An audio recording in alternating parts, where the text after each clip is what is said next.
You may have seen Andre Pirlo unveiled his Ultimate Champions League 11 recently. He just picked 11 players as a team of people he thought would make the Ultimate Champions League team based on people who have played in the Champions League and done really well and deserve to be there on merit and their positioning and stuff. And we thought, yeah, fine. But basically, I've done a much better team. Much better. His was fine, but this is much better. Right, I'm going to start in goal with Edwin van der Sar. Nearly picked Oliver Kahn or Iker Casillas, because Casillas is the Ultimate Champions League appearance maker and he's won it 3 times. And I'm not picking everyone like current form and stuff, because some of these guys have retired. But Van der Sar won it twice with 2 different clubs and like at hugely different intervals. So to win it with Ajax and then like 10 years, I think it was nearly over 10 years later with Manchester United is an incredible achievement. That's why he's my number 1 in this. He was also goalkeeper of the tournament when he won it and man of the match in the final against Chelsea, so he has to be in here.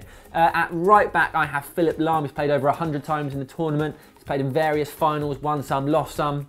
Easy one, isn't it? Then, centre-backs. Imagine this. Right. Rio Ferdinand. Unbelievably gifted centre-back. Think about him in the time Manchester United reached like the 3 finals in 4 years. It was just incredible. And playing with him, Paolo Maldini. Yeah, I went there. Amazing. At left back, obviously Roberto Carlos. I mean, if you're not picking Roberto Carlos, you're doing something wrong straight away. Now, into the midfield. Basically, this is the bit I found impossible, and I haven't even got any proper centre forwards before we get there because there are too many midfielders I liked.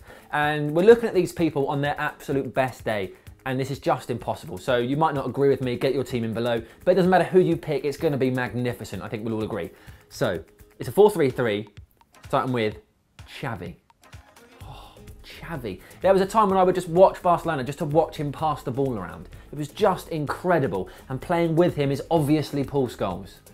Those two in a team together would be immense. Like, nobody would ever get the ball. So it doesn't matter who's in front of them because they're going to do all the work, and it's just going to be brilliant. Right, so playing in front of Paul Scholes and Xavi is Zinedine Zidane. Yeah, he's on the pitch at the same time with Roberto Carlos, which means every single match they're recreating that volley in the final against Bayern Leverkusen, AC Milan, I can't remember who it was.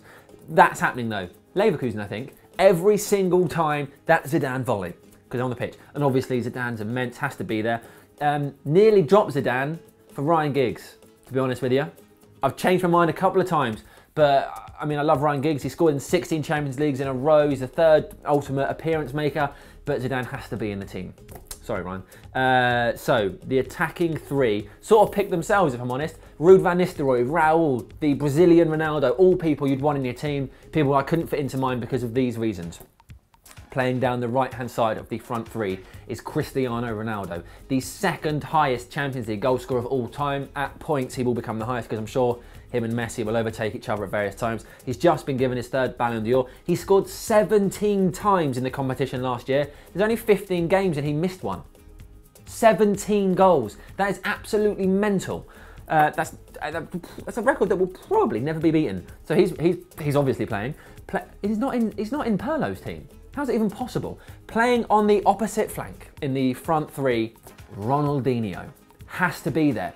Doesn't matter about longevity and so on. In the couple of years where he was at his peak at Barcelona, he was just so good. Like, if you're too young to maybe remember Ronaldinho, go on YouTube, and the things you're seeing, there are some players who are great YouTube players. Ronaldinho was an amazing footballer. Like, and what you'll see him doing on YouTube, that's what he did. There was a time people called like Zlatan the best YouTube player because he just did immense stuff, but never against big teams and stuff for a while. That was at least put to him.